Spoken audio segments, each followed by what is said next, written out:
ज्येष्ठ असूनही मंत्रिमंडळात वगळण्यात आलेले राष्ट्रवादी काँग्रेसचे नेते छगन भुजबळ यांनी आता पक्षाध्यक्ष अजित पवार यांच्या विरोधात बंडाचं निशाण फडकावण्याची तयारी सुरू केली आहे। अजित पवारही त्यांच्या विरोधाला फारशी किंमत देत नाहीत, त्यामुळे दोघांमध्ये तणाव वाढत चाललाय। या पार्श्वभूमीवर मुख्यमंत्री देवेंद्र फडणवीस यांनी या दोन्ही नेत्यांमध्ये मध्यस्थी करण्याची तयारी दर्शवली आहे। त्यासाठी 8-10 दिवस थांबण्याचा सल्लाही त्यांनी भुजबळांना दिलाय। सूत्रांच्या माहितीनुसार हा वाद आता अमित शहांच्या कोर्टात पोहोचलाय।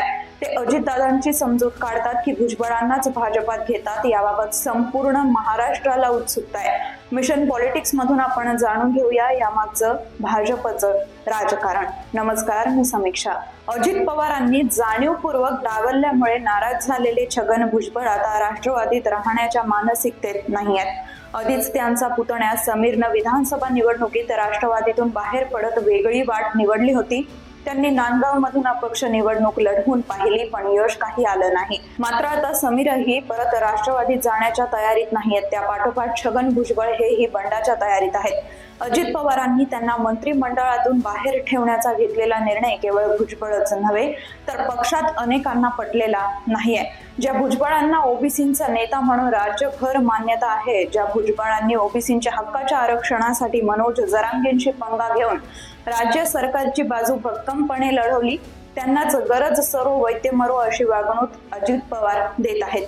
हे ओबीसी वर्गाला पसंत पडलेला नाहीये। इतकंच काय, भाजपलाही अजितदादांचा हा निर्णय मान्य नाहीये।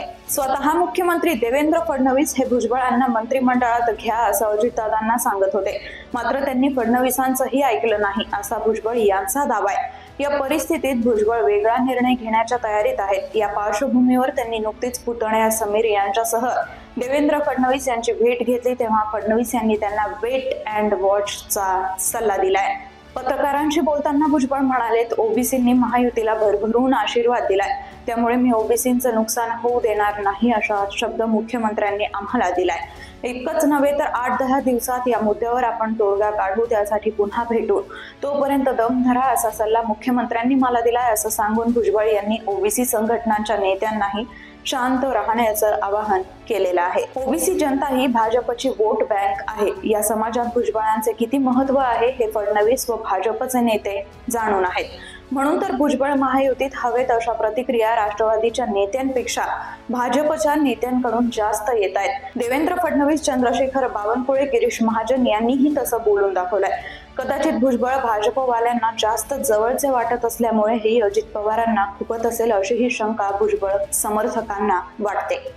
लोकसभा निवडणुकीच्या वेळी भुजबळांना नाशिकमधून उमेदवारी द्या असे आदेश थेट अमित शहा यांनी दिले होते, मात्र एकनाथ शिंदे ते ऐकले नाही।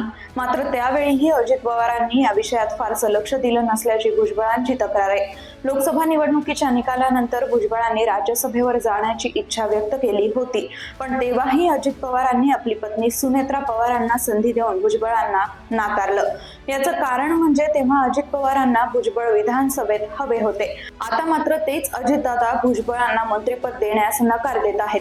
इतकंच नव्हे तर नाशिक जिल्ह्यातील भुजबळांचे पक्षांतर्गत विरोधक माणिकराव कोकाटेंना कृषी मंत्री करून अजितदादांनी भुजबळांना खिजवण्याचा प्रयत्नही केलेला आहे। यामुळे भुजबळ अधिकच भडकले आहेत। त्यांनी वेगळा काही निर्णय घेण्याआधी आपल्याशी चर्चा करावी अशी फडणवीस यांची इच्छा होती। म्हणूनच या दोन्ही नेत्यांनी नुकतीच 1 तासभर बंद द्वार चर्चा केली। त्यात फडणवीस यांनी आपण अजित पवारांशी बोलून मार्ग काढूयात असं भुजबळांना सांगितल्याचं समजतं। पण आता अजित पवारांसमोर हात पसरवून काहीही मागायचं नाही या भूमिकेवर भुजबळ ठाम आहेत। म्हणूनच ते पक्षांतराच्या विचारात आहेत। मग भुजबळ भाजपात जाणार का अशा चर्चाही सुरू झालेल्या आहेत। सूत्रांच्या माहितीनुसार भुजबळांच्या नाराजीविषयी थेट अमित शहा यांच्यापर्यंत निरोप पाठवण्यात आलेला आहे। त्यांच्या सूचनेवरून भुजबळांशी वाटाघाटी सुरू झालेल्या आहेत। फडणवीसांशी भेटीनंतर भुजबळ दिल्लीला शहा यांच्या भेटीला जाणार अशी ही चर्चा होती, ती भुजबळांनी फेटाळून लावली। पण पुढच्या 4-8 दिवसात भुजबळ दिल्लीला गेले तरी आश्चर्य वाटायला नको, त्या दृष्टीनं फडणवीस व भुजबळ यांच्यात चर्चा झाल्याचंही सांगितलं जातं।